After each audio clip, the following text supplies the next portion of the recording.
सभी को नमस्कार। यह डिक्टेशन त्रिमूर्ति आशुलिपि अकादमी की तरफ से दी जा रही है, जो कि आपके एपीएस के एग्ज़ाम के लिए अति महत्वपूर्ण है। डिक्टेशन शुरू होगी 5 सेकेंड बाद।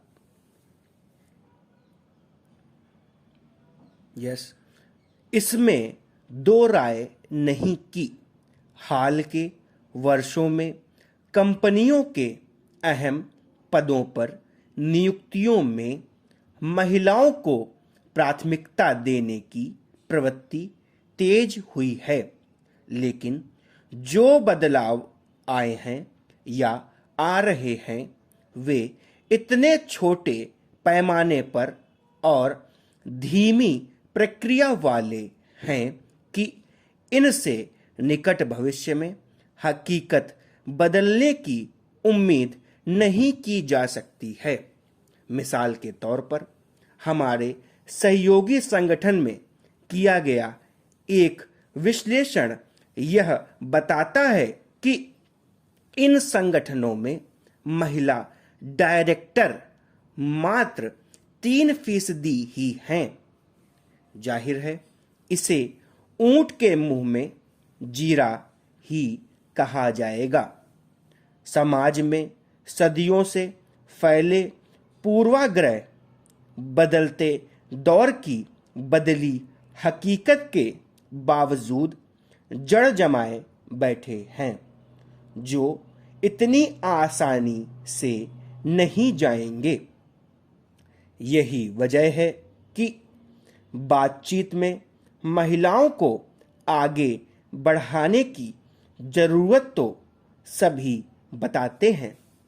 कंपनियों में लीडिंग रोल निभा रहे लोग ऐसा करने का इरादा भी जताते हैं, लेकिन इसके मुताबिक कंपनियों की पॉलिसी में बदलाव और उस पर अमल करने की प्रक्रिया आगे बढ़ती नहीं दिख रही है। बहुत सी प्रतिभावान महिलाएं पारिवारिक हालात का वास्ता देकर करियर से ब्रेक लेती हैं और वापस नहीं लौट पाती। इसके पीछे निश्चित रूप से बच्चों की देखरेख और जिम्मेदारी जैसी चीजें भी होती हैं, लेकिन एक प्रमुख अनकही वजह यह भी होती है कि उनमें करियर को आगे बढ़ाने का उत्साह समय के साथ कम पड़ता जाता है। जाहिर है कि ये पूर्वाग्रह अपने आप जाने वाले नहीं हैं। आज भी महिलाओं की अधिकांश समस्याओं का कारण आर्थिक रूप से परनिर्भरता है। यह बेहद चिंताजनक है कि देश की कुल आबादी में 48% महिलाएं हैं, जिसमें से मात्र 1/3 महिलाएं रोजगार में संलग्न हैं। इसी वजह से भारत की जीडीपी में महिलाओं का योगदान केवल 18% है।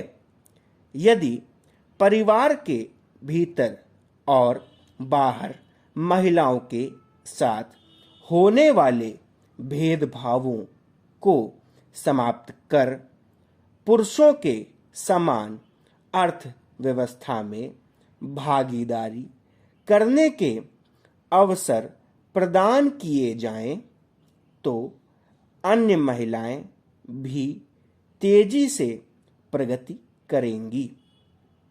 इससे इनकार नहीं किया जा सकता कि आज के समय में महिलाएं घर की चार दीवारी से निकलकर सत्ता की बागडोर संभाल रही हैं, और न केवल संभाल रही हैं बल्कि कुशल संचालन कर रही हैं।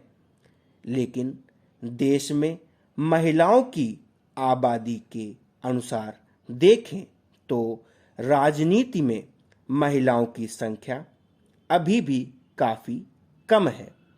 भारतीय संसद में केवल 14% महिलाएं हैं, जबकि संसद में महिलाओं की वैश्विक औसत भागीदारी 25% से ज्यादा है। धन्यवाद।